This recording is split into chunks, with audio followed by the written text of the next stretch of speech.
कालका से एक ट्रेन जाती है शिमला तक, कालका शिमला रेल मार्ग। पंचकुला भी बहुत अच्छा, मौसम भी बड़ा अच्छा रहता है क्योंकि हिमाचल प्रदेश से सट के वायुसेना का बहुत बड़ा स्टेशन है अंबाला कैंट। वायुसेना का भी है, थल सेना का भी। अंबाला सैनिक छावनी है। एयरफोर्स राफेल जो जहाज आया है उसका बेस स्टेशन कौन है? अंबाला है। बैरेटो ड्रोन उसका क्या नाम है, तुर्की का बहुत स्ट्रॉन्ग है। तुर्की पाकिस्तान को बैकअप सपोर्ट दे देता है। अभी सऊदी अरब से पाकिस्तान का समझौता हो गया। तो हरियाणा बहुत ही मैदानी क्षेत्र है, यहाँ कोई पहाड़ वार नहीं है, बस एक जगह पहाड़ है हरियाणा में। एकदम ऊपर पे देखिए कालका लिखा होगा, एकदम ऊपर में कालका, एकदम कालका और पंचकुला लिखा होगा। कालका और पंचकुला लिखा, हरियाणा का एकदम ऊपरी भाग। बकलोलिया कश्मीर में घुस गई है।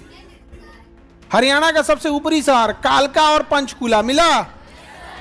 कालका और पंचकुला हरियाणा के यही वाला एरिया जो हिमाचल से टच में है। तो यहाँ पे पहाड़ी क्षेत्र है, पंचकुला में भी है और कालका में भी है।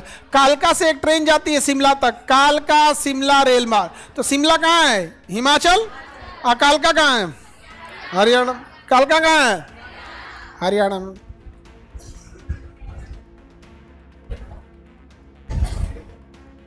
पंचकुला मिल गया।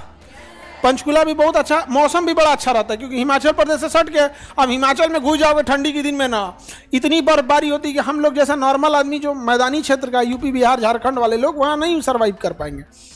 शिमला बहुत ज़्यादा ठंडा वाला है। गर्मी में अभी के समय में शिमला जा सकते हैं, नहीं समझे? अभी के समय में क्या जा सकते हैं? शिमला जा सकते हैं। किसी को दिक्कत?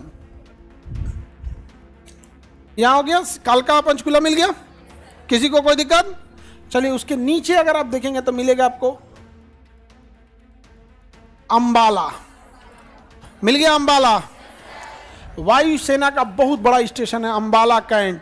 वायुसेना का भी है, थल सेना का भी है। रेलवे स्टेशन पे लिखेगा अंबाला कैंट, यानी अंबाला छावनी। वहाँ पे 50-60 हज़ार फौज रहती है, समझा? कहाँ पे? अंबाला। क्योंकि अंबाला से दोनों जगह पास पड़ जाएगा, इधर चाइना को काउंटर करने के लिए, इधर पाकिस्तान को काउंटर करने के लिए।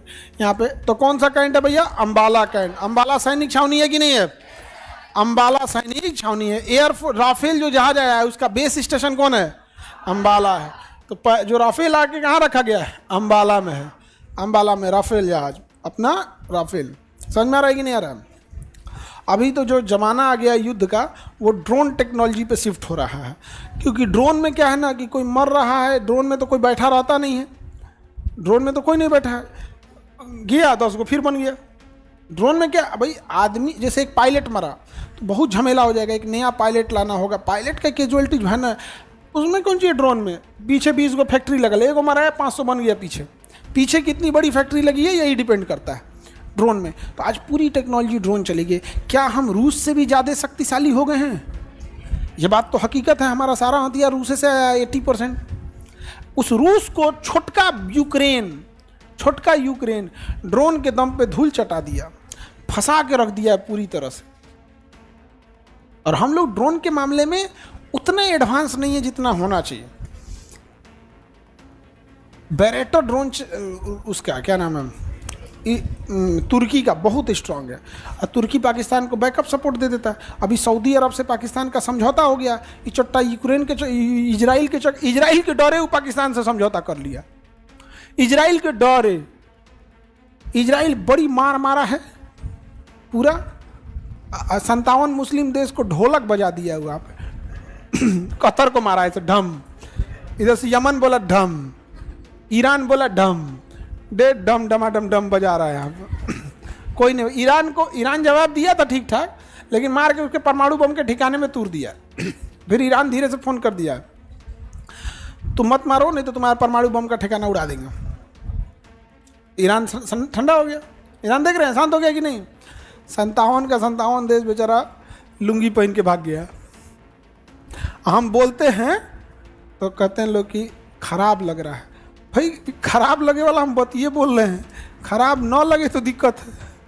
हम ये कहते हैं कि तुम कोनो लायक नहीं हो 57 हो, भीड़ हो तुम लोग, जनगणना के काम में आओगे। कुछ नहीं कर पा रहे। उनमें से इजराइल बेचारा कतर के लुंगी में आग लगा दिया। कतर ने 8,000 करोड़ का जहाज गिफ्ट दिया था किसको? अमेरिका को 8,000 की 15,000 करोड़ का जहाज गिफ्ट दिया था कि इजराइल से हमको बचा लीजिएगा, और कतर में घुस के इजराइल मार दिया। अमेरिका कह रहा है कि इजराइल को कि मत मारना, कहे कि अगर कुछ गड़बड़ करेगा तो फिर मारेंगे। कतर बेचारा टेंशन में है। सब हम बोलते हैं तो गुस्सा आ जाता है। हम कहते हैं जितना में हो उतने में बोलो। हम भारत से प्रेम करते हैं, लेकिन हम हमेशा ये बात कहते हैं कि तकनीक में हम चाइना से बहुत पीछे हैं। इसका मतलब ही नहीं कि हमको चाइना से प्रेम है। हम ये कहना चाहते हैं कि हमें अपने पे ध्यान देने की ज़रूरत है। कभी हम बोलें कि हम लोग अमेरिका से आगे निकल गए हैं? हमेशा आप लोग को बोलते होंगे कि हम लोग चाइना से तकनीक के मामले में बहुत पीछे रह गए। नहीं समझे कि हम 57 की तरफ फोंकते हैं कि हम विश्व गुरु हैं। कभी हमारा सुने हो? ये सब जाता है।